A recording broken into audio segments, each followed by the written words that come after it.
Good morning, my name is Prince Mbungu and I would like to share to you about the topic examination preparation. I would like to start with a word of thought. It is good to see and talk about what others do, but it is better to find out and work on what we haven't done.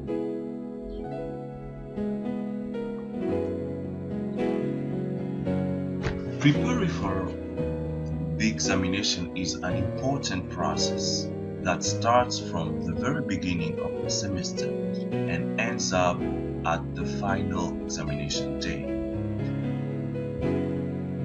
I would like to highlight this point.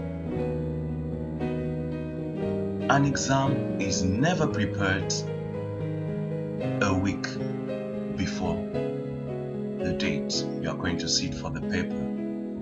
But it's better prepared when you start your semester. So at the very first day.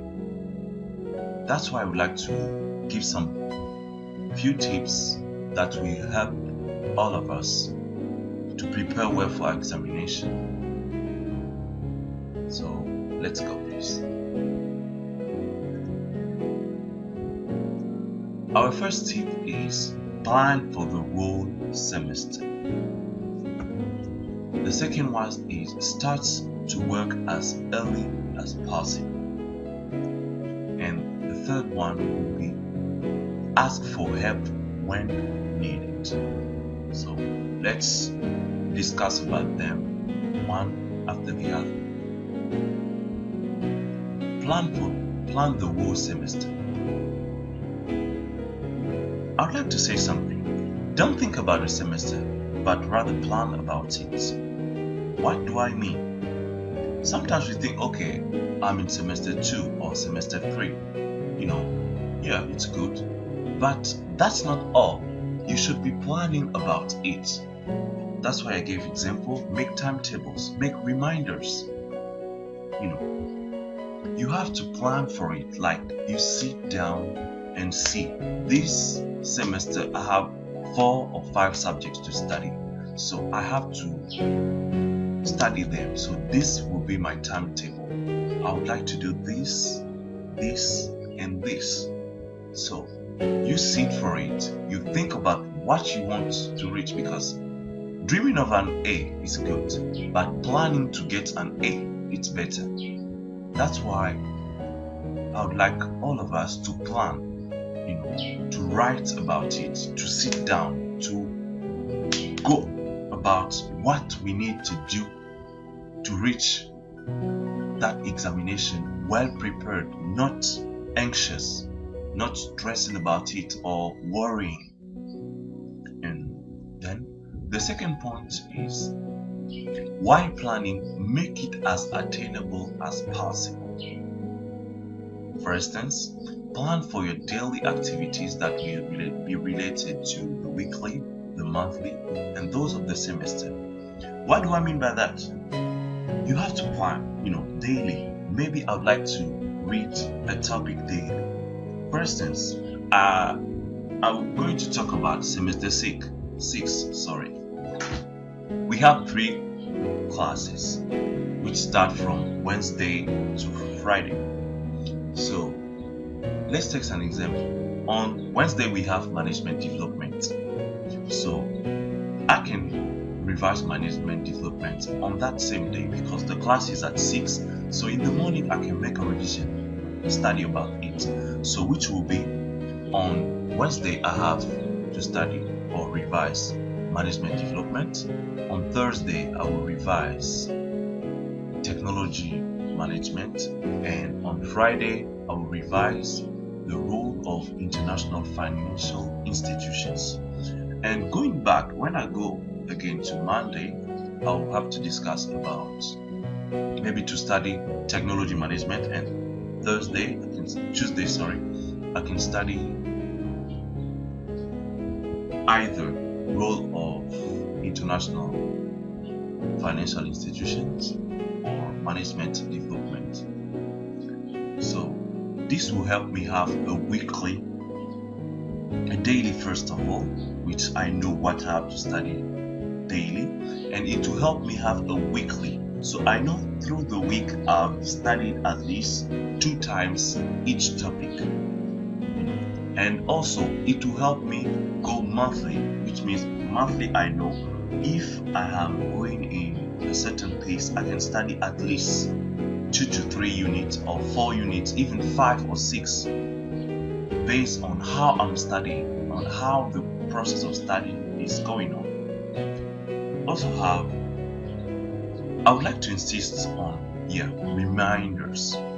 What is a reminder? It can be a sort of alarm, but with more detail about what to do, when to do it, maybe how to do it. On a note, you can have it. With these new phones we have it, you go just on note, reminders, agenda, you will have it, and you can plan by writing, for instance, 6:30, wake up and start revising technology management, for instance, or even 3:30 p.m. Start preparing for your evening class. You see, you can have those reminders, because as I've noticed it is not easy to respect a plan at first without reminders.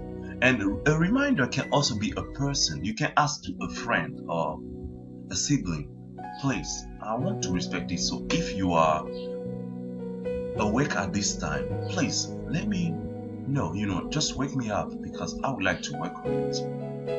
So I think I've discussed a lot about this. Let's go to the next point, which is find a study area. It is very, very, very important, because it must be a disturbance-free area. Yes, no disturbance, which means even if you go to the school library, please, or a quiet place, I give you an advice, please put your phone on silence and put it in the bag.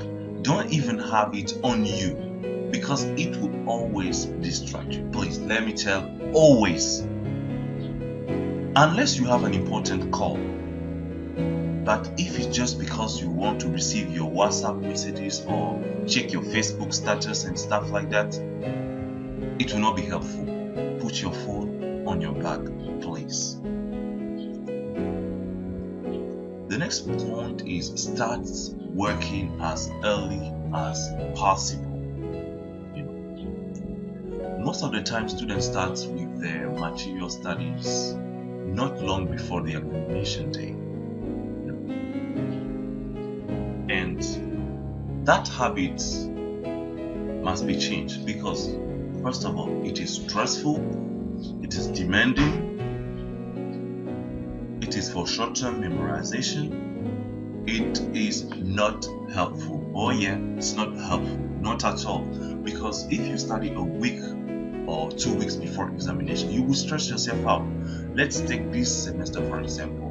Management development, we have 16 units, so you have to study 16 units in 2 weeks.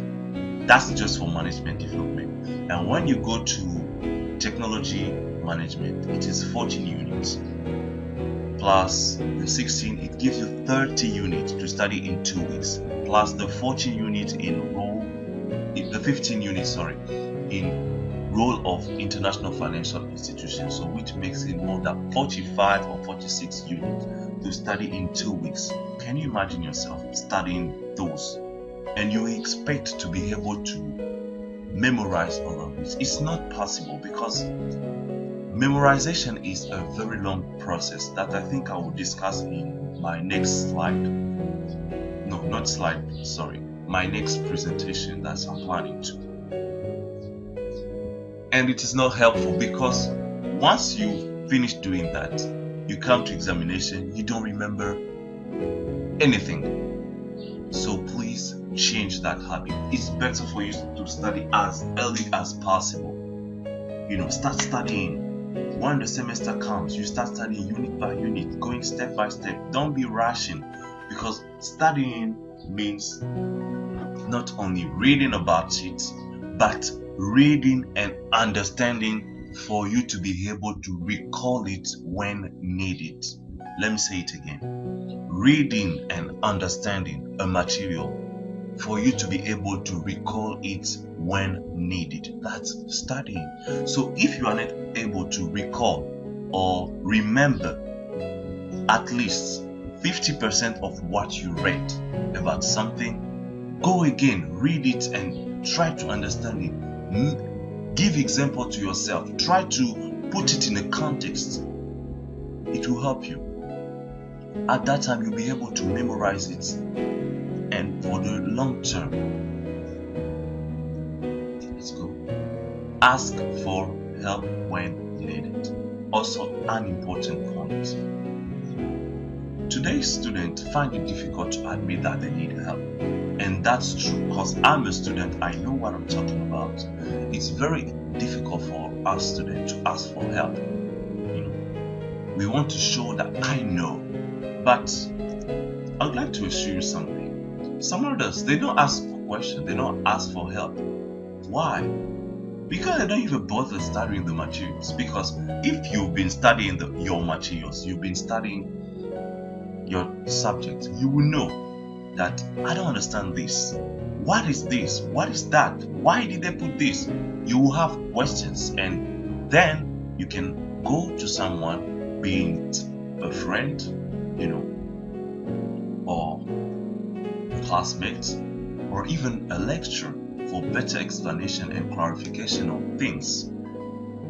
So these are basically what I wanted to talk to you, and I would like to thank you for your time.